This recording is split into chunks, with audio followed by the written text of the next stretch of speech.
जी guys, तो अब time हो गया इस लैपटॉप के review.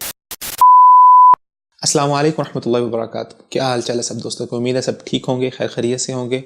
Welcome to another vlog. आज का व्लॉग बेसिकली रिव्यू है मेरे नए लैपटॉप का जो मैंने भी रिसेंटली खरीदा है। तो आज का व्लॉग, कहानी, रिव्यू जो भी है, अंता बस शूफ।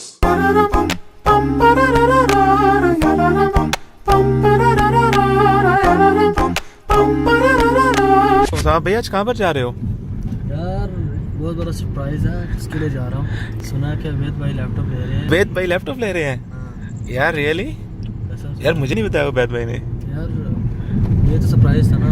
लैपटॉप ले रहे हैं 4000 वाला। वाह वाह वाह, सुपर लैपटॉप ब्रो।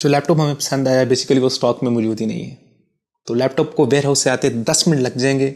जितनी देर लैपटॉप आता है उतनी देर क्या किया जाए? मेरे ख्याल से एक टूर हो जाए।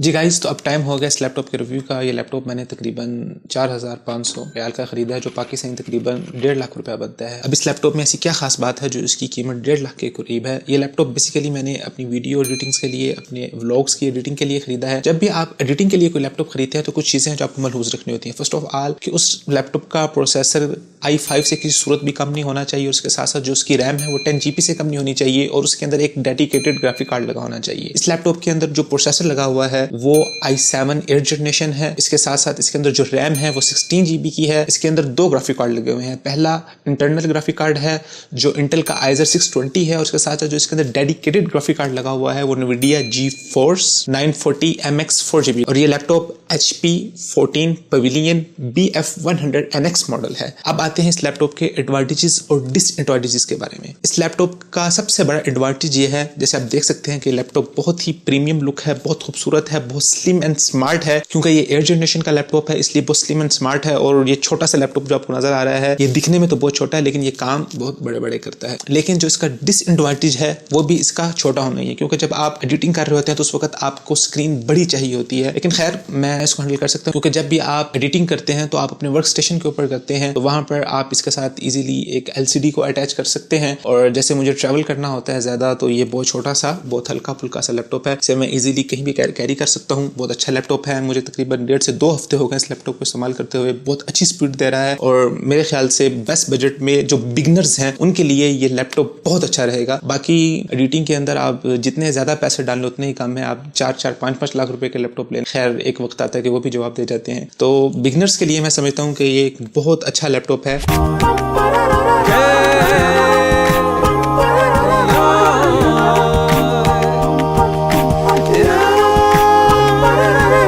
तो जी गाइस, अब हमने ये नया लैपटॉप ले लिया है। आगे बहुत ही क्रेजी कंटेंट आने वाला है। इसी के साथ आपसे इजाजत चाहते हैं, फिर मुलाकात होगी आपसे अगले किसी व्लॉग में। तब तक के लिए खुदा हाफिज।